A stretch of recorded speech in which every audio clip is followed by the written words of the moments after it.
Hello বন্ধুরা, কেমন আছেন? ওয়েলকাম টু মাই চ্যানেল রহস্যের গভীরে। আজ আমি একটি তামিল ভাষার হরর মুভি ব্যাখ্যা করতে যাচ্ছি, যার নাম হলো পেচি। এটি একটি লোককাহিনী ভিত্তিক ডাইনিকে কেন্দ্র করে তৈরি করা হয়েছে। এটি একটি বাস্তব গল্প বা বাস্তব ঘটনার অনুপ্রাণিত মুভি বলা যেতে পারে। মুভিটি যথেষ্ট ইন্টারেস্টিং। তো চলুন আর দেরি না করে সরাসরি মূল ভিডিওতে যাই। কাহিনীর শুরুতে আমরা একটি কাপলকে দেখতে পাই যারা আরনমানাই কাদু কলিমালাই তামিলনাড়ুর জঙ্গলে থাকে। সেখানে তারা ক্যাম্প ফায়ার করে আনন্দ করছিল। ছেলেটির নাম ছিল রাম, যে কিছু কাঠ সংগ্রহ করতে কিছুটা দূরে চলে যায়। পথে সে একটি ত্রিশূল দেখতে পায়, যা বেশ অদ্ভুত ব্যাপার ছিল। ত্রিশূলটিকে একপাশে রেখে সে ছোট্ট একটি কুড়াল দিয়ে গাছের ডাল কাটতে শুরু করে, যেটা দিয়ে আগুন জ্বালাতে পারে। অনেক চেষ্টা করার পর ডালটি ভেঙে ফেলে, যার ভিতরে একটি পেরেক দেখতে পায়। ঠিক সেই মুহূর্তে তার গায়ে জোরে একটি ধাক্কা লাগে এবং সে পিছিয়ে পড়ে। তারপর সে লক্ষ্য করে যে গাছের ভেতর থেকে কিছু একটা বেরিয়ে আসছে। যখন সেটি সম্পূর্ণভাবে বের হয়, সে দেখে যে তার সামনে একটি কালো পুতুল রয়েছে, যা ভয়ানক দেখাচ্ছিল। সে যখন পুতুলটি হাতে নেয়, তখনই একটি আননোন এন্টিটি তার সামনে চলে আসে। ভয়ে সে চিৎকার করতে চেয়েছিল, কিন্তু তার গলা আটকে যায়, বা বলা যায় সেই এন্টিটির শক্তি তার গলা চেপে ধরেছিল। পরের মুহূর্তেই সেই এন্টিটি তাকে আক্রমণ করে হত্যা করে। আপনি হয়তো ভাবছেন যে রামের বান্ধবী তখনও কেন আসেনি, কারণ সে হেডফোন পরেছিল। কিন্তু পরে যখন সে খেয়াল করে যে রাম অনেকক্ষণ ধরে ফিরে আসেনি, তখন সেও সেখানে যায় এবং পুতুলটিকে হাতে নেয়। সেই আননোন এন্টিটি তখন তাকেও হত্যা করে। আমরা তার চিৎকারের আওয়াজ শুনতে পাই। এখান থেকে বোঝা যায় পুতুলটির উপর কোনো ধরনের কালো জাদু ছিল বা কোনো আত্মা সেটার সাথে যুক্ত ছিল, যা এখন মুক্ত হয়ে গেছে। যাই হোক, কিছু মাস কেটে যায় এবং আমরা দেখতে পাই একটি বন্ধুদের দল, যার মধ্যে 5 জন ছিল: চরণ, মিনা, জেরি, সেতু এবং চারু। এরা সবাই মিলে প্রথম দৃশ্যে দেখানো জঙ্গলে ট্রেকিং করার প্ল্যান বানাচ্ছিল। যদিও এই জঙ্গলে ট্রেকিং করা অ্যালাউড ছিল না, অর্থাৎ শুরুতে যে কাপলটি এখানে এসেছিল তারাও অবৈধভাবেই এখানে এসেছিল। পরের সকালে সব বন্ধু মিলে ট্রেকিং এর জন্য বের হয়। আগে এটি সরকারি কফি প্ল্যান্টেশন ছিল, তবে কোনো কারণে এটি নিষিদ্ধ করা হয়। তাই চরণ একটি আশুক নামের লোকের সাথে কন্ট্যাক্ট করে, যে তার কানেকশনের মাধ্যমে মারি নামের একজনকে চরণ ও তার দলের জন্য জঙ্গলে ট্রেকিং করানোর দায়িত্ব দেয়। মারি সেখানে সেরা অপশন ছিল, কারণ সে ছিল ফরেস্ট ডিপার্টমেন্টের সেই জঙ্গলের গার্ড। পাশাপাশি সে পার্ট টাইম গাইড হিসেবেও কাজ করত, তাই সে তাদেরও গাইড হয়ে যায়। মাঝপথে যখন তাদের গাড়ি মারির বাড়ির সামনে দিয়ে যাচ্ছিল, তখন মারির মেয়ে গাড়ির সামনে এসে তার বাবার গলায় একটি তাবিজ পরিয়ে দেয় এবং বলে, বাবা, এই তাবিজ কখনো তুমি খুলবে না। মারি সবসময় এই তাবিজ পড়ে যেত, তবে আজ ভুলে গিয়েছিল। থ্যাঙ্কফুলি তার মেয়ে তাকে এই তাবিজটি দিয়ে যায়, যা খুবই স্পেশাল ছিল। তারা জঙ্গলের কাছাকাছি পৌঁছায়, কিন্তু সেখান থেকে গাড়ি আর এগোতে পারবে না, কারণ সেখানে একটি চেকপোস্ট ছিল। তাই তাদের গাড়ি সেখানে ছেড়ে চলে যেতে হয়। তখন আমরা মারির এক বন্ধুকে দেখতে পাই, যে তাদের গ্রামেরই লোক ছিল এবং সে গাড়িতে বসে গাড়ির দেখাশোনা করতে থাকে। কিছু দূর হাঁটার পর যখন জঙ্গল শুরু হওয়ার পথে ছিল, মারি সবাইকে বলে, যদি কাউকে ফোন করে কিছু জানাতে হয় তবে এখনই জানিয়ে দিন, কারণ এখান থেকে কোনো সিগন্যাল আর পাওয়া যাবে না। এতে মিনা তাকে জিজ্ঞাসা করে, যদি আমরা কোনো বিপদে পড়ি তাহলে কি হবে? তোমার কাছে কি কোনো ওয়াকি টকি নেই? মারি জবাবে বলে, আমাদের ডিপার্টমেন্ট থেকে এমন কিছুই দেওয়া হয়নি, তবে আপনারা যদি আমার কথা মেনে চলেন তবে কোনো বিপদে পড়বেন না। কিছুক্ষণ হাঁটার পর তারা একটি জায়গায় পৌঁছায়, যেখানে পানি প্রবাহিত হচ্ছিল। মিনা এবং বাকিরা সেখানে গিয়ে এনজয় করতে থাকে এবং অনেক শোরগোল করে। তখন মারি তাদের বলে, এখান থেকে তাড়াতাড়ি বের হয়ে যাও, কারণ এখানে জঙ্গলি জানোয়ার আসতে পারে, আর এত বেশি শোরগোল করাও ঠিক না। এরপর তারা 2 জন সেখান থেকে বেরিয়ে আসে, তবে মিনা মনে মনে মারির উপর বিরক্ত হচ্ছিল। কিছুক্ষণ পর তারা হঠাৎ একটি জায়গায় পৌঁছায়, যেখানে একটি রেস্ট্রিক্টেড এরিয়ার বোর্ড লাগানো ছিল এবং অনেক ঘন্টা বাঁধা ছিল। সেতু সেই ঘন্টায় হাত দিয়ে স্পর্শ করে এবং সঙ্গে সঙ্গে ঘন্টাগুলো নিচে পড়ে যায়, কারণ ঘন্টাগুলোর দড়ি পুরনো হয়ে নষ্ট হয়ে গিয়েছিল। মারি এটা দেখে বলে, আমাদের এখানে যাওয়া উচিত নয়, এটা একটি বিপজ্জনক জায়গা। এখানকার লোকেরা বলে এখানে কোনো আত্মা আছে। এই কথা শুনে মিনার রাগ সপ্তম আকাশে গিয়ে পৌঁছে। সে মারিকে বলে, তুমি কি আমাদের বাচ্চা ভেবেছ? কেন তুমি আমাদের সব জায়গায় যেতে নিষেধ করছো? বাকিরাও মিনার কথায় একমত হয়, কিন্তু মারি বারবার বলাতে সবাই তার কথা মেনে অন্য পথে যেতে শুরু করে। এই সময়ে চারু হঠাৎ অদ্ভুত আওয়াজ শুনতে পায় এবং সে অন্য এক পথ ধরে হাঁটতে শুরু করে, যা একটি খাদে গিয়ে শেষ হয়। এরপর চারুর মনে হয় কেউ যেন তাকে পেছন থেকে ধাক্কা দিয়েছে, কিন্তু এমন কিছু ঘটার আগেই মারি এসে চারুকে ধরে ফেলে। চারু ভাবতে থাকে, যখন সেখানে কেউ ছিল না তখন তাকে ধাক্কা দিল কে? যদিও সে দ্রুত এই ব্যাপারটি ভুলে যায় যখন তার বন্ধুরা তাকে নিয়ে মজা করতে থাকে। এর মধ্যে চরণ ও মিনা একসঙ্গে বসেছিল, আর জেরি হঠাৎ এসে তাদের ছবি তুলতে শুরু করে। এটা দেখে তারা দুজনই দৌড়ে পালিয়ে যায় এবং একটি গাছের পেছনে লুকিয়ে পড়ে। প্রথমে জেরি বুঝতে পারে না যে তারা গাছের পেছনে লুকিয়েছে। সে মিনাকে দেখতে পায় এবং বলে, গাছের বাইরে এসো, এখান থেকে তোমার ছবি ভালো আসবে। জেরি এ কথা বলতেই গাছের পেছন থেকে হঠাৎ করে একটি ডাইনি বেরিয়ে আসে, যাকে দেখে জেরি শকড হয়ে যায়। ঠিক সেই মুহূর্তে কেউ তার পা ধরে নিচের দিকে টেনে ফেলে এবং সে ভয়ে পড়ে যায়। তার পায়ে কারো আঙ্গুলের দাগ দেখা যায়, তার মানে যা কিছু তার সাথে হয়েছে সবই সত্য। জেরির এমন অবস্থা দেখে সবাই তার উপর হেসে ফেলে, কিন্তু সে সবাইকে বোঝানোর চেষ্টা করে যে সেখানে সত্যিই কেউ আছে। এই ব্যাপারে সে এতটাই সিরিয়াস হয়ে যায় যে সে ট্রেকিং ক্যান্সেল করে ফিরে যাওয়ার কথা বলতে থাকে। এটা শুনে সেতু রেগে গিয়ে বলে, তুমি তো এমনিতেও ভীতু, চলে যাও এখান থেকে। চারুও সেতুর কথায় সায় দেয়, যার কারণে জেরি রেগে গিয়ে বলে, তাহলে সাহস থাকলে তোমরা দুজন জঙ্গলের ভেতরে গিয়ে দেখাও, যেখানে রেস্ট্রিক্টেড এরিয়া বোর্ড আছে, সেখান থেকে ফিরে এসে দেখাও। মারি এইসব কথাবার্তা শুনছিল, কিন্তু তখন কেউ তার কোনো কথাই শুনেনি।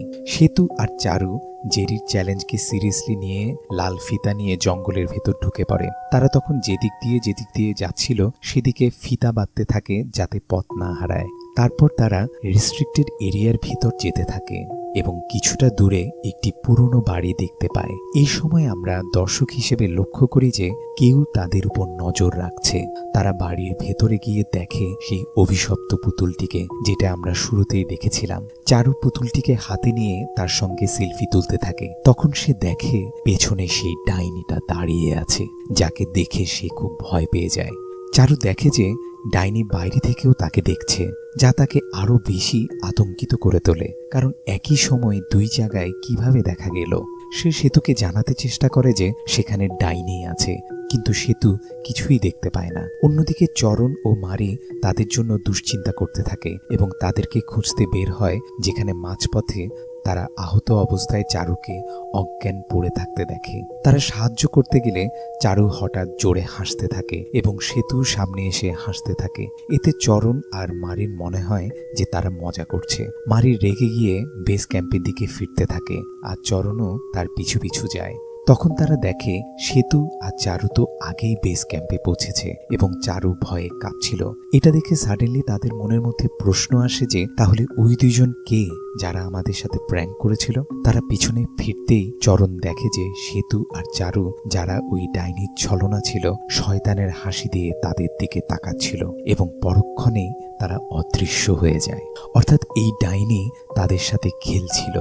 মারি এসব নোটিস করে এবং মারি বলে যে পেচি আবার ফিরে এসেছে, অর্থাৎ সেই ডাইনির নাম ছিল পেচি। মারি তাদের পেচির গল্প শোনায়। পেচি তাদের গ্রামের একজন মহিলা ছিল যে কেরালা থেকে কালো জাদু শিখেছিল। সে তার অনুসারীদের সঙ্গে সেই জঙ্গলে কালো জাদু করত। ধীরে ধীরে গ্রামে অনেক মানুষের মৃত্যু হতে থাকে এবং অনেকে নিখোঁজ হয়। গ্রামের লোকেরা পেচিকে দোষী মনে করে এবং তাকে থামাতে যায়, কিন্তু সে এতটাই শক্তিশালী ছিল যে তার শক্তি দিয়ে অনেককে মেরে ফেলে। পরে এক সাধু জানায় যে পেচি শয়তানের পূজা করে এবং স্পেশালি সে একটা রিচুয়াল করছে যেখানে মানুষের বলি দেওয়া হয়, যেই বলি দিয়ে অমরত্ব পাওয়া যায়। পেচিকে মারা সম্ভব ছিল না, কিন্তু তাকে বন্দী করা যেতে পারে। সাধুর নির্দেশে গ্রামের লোকেরা দ্বিতীয়বার পেচির উপর আক্রমণ করে, তার দেহ ধ্বংস হয়ে যায়, কিন্তু তার আত্মাকে সেই ভয়ানক পুতুলের মধ্যে বন্দী করে একটি গাছে ঝুলিয়ে দেওয়া হয়। তারপর থেকেই পেচি বন্দী ছিল, কিন্তু মুভির শুরুর দিকের সেই ছেলেটি গাছ থেকে পুতুলটি ফেলে দেওয়ায় পেচি আবার মুক্তি পায়। পেচি শরীর কাছেই কোথাও কবর দেওয়া হয়েছিল, যার কারণে সে জঙ্গলের বাইরে কাউকে কিছু করতে পারত না। এটা ওর একটা এলাকা হয়ে যায়। এই কারণে সেই সেই জায়গায় রেস্ট্রিক্টেড এরিয়া বোর্ড ঝুলিয়ে দেওয়া হয়েছিল।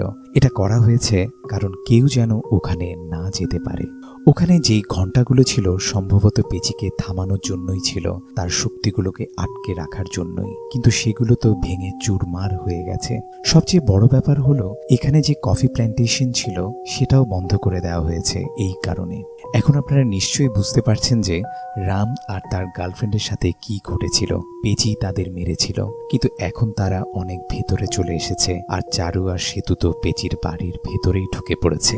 এই গল্প শুনে সবাই খুব ভয় পেয়ে যায় এবং তখনই জঙ্গল ছেড়ে বেরিয়ে যাওয়ার সিদ্ধান্ত নেয়। সবাই তাদের জিনিসপত্র গুছাতে শুরু করে। তখন জেরি খেয়াল করে তার ক্যামেরা হারিয়ে গেছে, তাই সে ক্যামেরা খুঁজতে জঙ্গলের দিকে চলে যায়, কারণ ক্যামেরাটি তার জন্য ছিল খুবই মূল্যবান।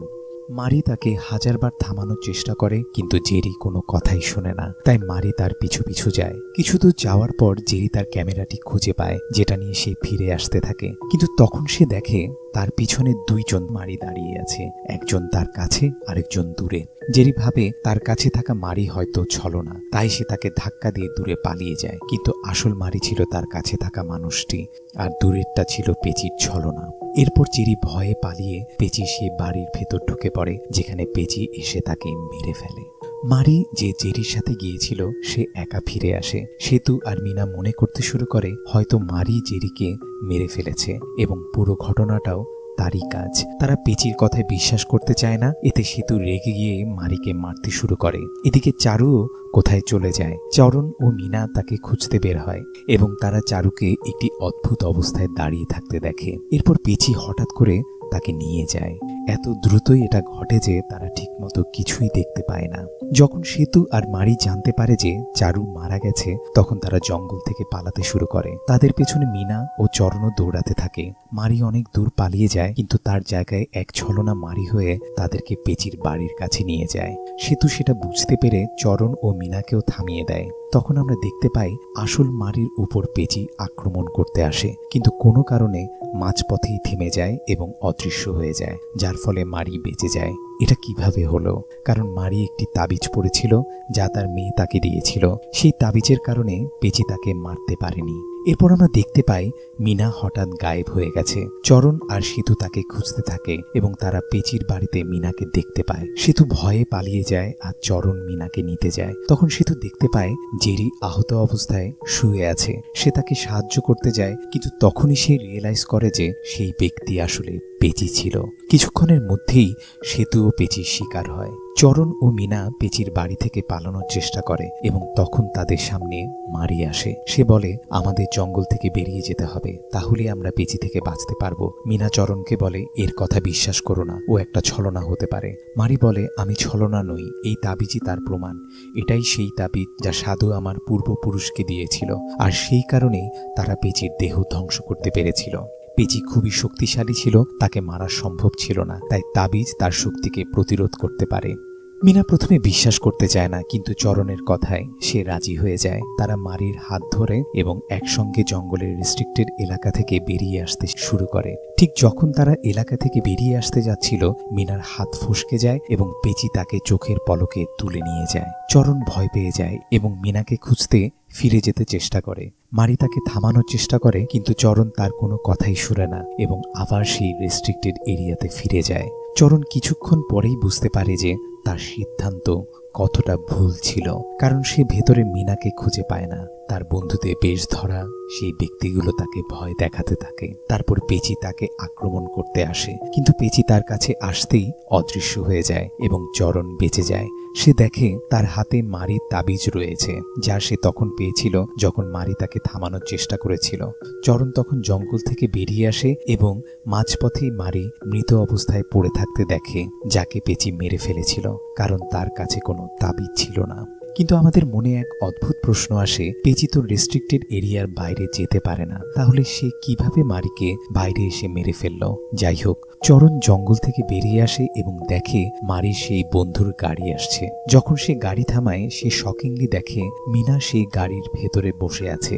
ঠিক তখনই সেই ব্যক্তি চরণকে ঘুষি মেরে অজ্ঞান করে দেয়। এটাই মুভির সবচেয়ে বড় টুইস্ট ছিল।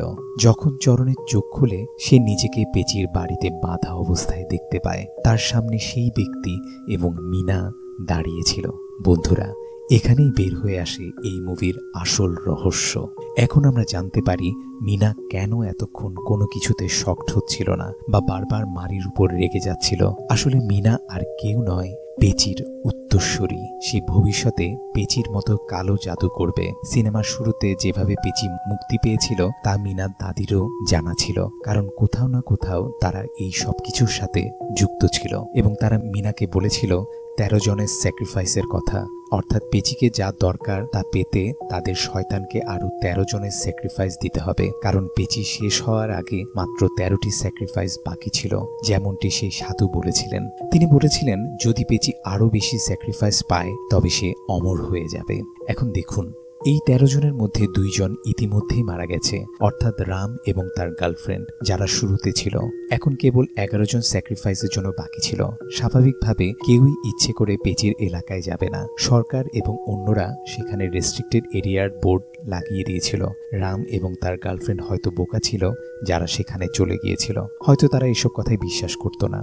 মিনার দাদি মিনাকে এই দায়িত্ব দিয়েছিল যে তাকে লোকদের পেচির কাছে নিয়ে যেতে হবে। তাই মিনা চরণের সাথে বন্ধুত্ব গড়ে তোলে এবং তার সাথে সম্পর্ক থাকার ভান করে। এরপর তার বন্ধুদের দলে মিশে যায় এবং চালাকি করে তাদেরকে ট্রেকিং এর জন্য বোঝায়। জানেন তো, কাউকে উৎসাহ দিলে মানুষ চ্যালেঞ্জ হিসেবে সেখানে যেতে চায়। এখানেও একই জিনিসটাই ঘটেছিল। যদিও পেচির শক্তি কেবল সেই রেস্ট্রিক্টেড এরিয়া পর্যন্ত ছিল, মারিকে এর বাইরে মারা হয়েছিল। মারিকে পেচি নয়, বরং মিনা নিজেই ছুরি দিয়ে হত্যা করেছিল। এই কারণেই মিনা মারিকে পছন্দ করত না, কারণ মারি তাদের বিপদ থেকে দূরে রাখতে চেয়েছিল। অথচ মীরার উদ্দেশ্য ছিল তারা যেন সেই বিপজ্জনক স্থানে যেতে পারে। আপনারা হয়তো লক্ষ্য করেছেন যে মিনা অনেকবার বিপদে পড়েছিল, কিন্তু পেচি তাকে একবারও শেষ করেনি। মারির বন্ধু মিনাকে সাহায্য করেছিল, কিন্তু সে আসলে তার বন্ধু ছিল না, বরং মিনার সাথে থাকার ভান করছিল। সে ছিল পেচির অনুসারী এবং মিনার দাদিকে চিনত সে। এখন সত্য প্রকাশিত হওয়ার পর মিনা এবং সেই ব্যক্তি চরণকে সেই বাড়িতে বেঁধে রেখে চলে যায়। এরপর পেচি তার সামনে আসে এবং চরণের চিৎকারের সাথে তারও মৃত্যু হয়। মুভির শেষ দৃশ্যে আমাদের দেখানো হয় 13টি স্যাক্রিফাইসের মধ্যে 7টি ইতিমধ্যেই হয়ে গেছে এবং এখন 6টি বাকি রয়েছে, অর্থাৎ মুভির সিকুয়েল আসার সম্ভাবনা আছে এবং অবশ্যই আসবে, কারণ এই মুভিটি অনেক বড় হিট হয়েছে। সেই দৃশ্যে আমরা দেখতে পাই একটি নতুন ট্র্যাকিং গ্রুপ আসে, যারা আগের ট্র্যাকিং গ্রুপকে খুঁজতে এসেছে। আমার মনে হয় পেচি তার বাকি স্যাক্রিফাইসও পেয়ে যাবে, অথবা সম্ভবত মিনা নিজেই তাদেরকে নিয়ে এসেছে। বন্ধুরা, এখানেই পেচি মুভিটি শেষ হয়। যখন পেচির কোটার সব স্যাক্রিফাইস পূর্ণ হয়ে যাবে, তার উত্তরসূরি হবে মিনা। মিনা নিজেই মানব স্যাক্রিফাইস করবে যাতে সেও অমরত্ব পায়। এভাবে এই ভয়ঙ্কর চক্র চলতে থাকবে। তবে যেখানে মন্দ আছে সেখানে ঈশ্বরের কেউ থাকবে, অর্থাৎ কেউ না কেউ হয়তো আসবে যে এই চক্র বন্ধ করবে। ওভারঅল মুভিটি খুবই ইন্টারেস্টিং ছিল। এর কনসেপ্ট এবং সাসপেন্স খুবই ভালো লেগেছে। আমি শুরু থেকেই মিনার উপর সন্দেহ করছিলাম, কারণ সে বারবার মেরির উপর রেগে যাচ্ছিল, অথচ বাকিরা এমন কিছু করছিল না। সে বারবার সবাইকে রেস্ট্রিক্টেড এরিয়ায় যেতে জোর করছিল। এটা শুরু থেকেই অদ্ভুত ছিল। তবে মিনা এত বড় অপরাধী হবে তা আমি ভাবতে পারিনি। আশা করি আপনারা মুভিটি বুঝতে পেরেছেন এবং উপভোগ করেছেন। তবুও যদি কোনো ডাউট থাকে তাহলে কমেন্ট সেকশনে অবশ্যই জিজ্ঞাসা করতে পারেন। আর যদি আপনি এই চ্যানেলে নতুন হয়ে থাকেন তাহলে চ্যানেলটি সাবস্ক্রাইব করে আমাদের পাশেই থাকুন, কারণ আমরাই একমাত্র এই ধরনের ইন্টারেস্টিং ভিডিও নিয়ে আসি। ধন্যবাদ।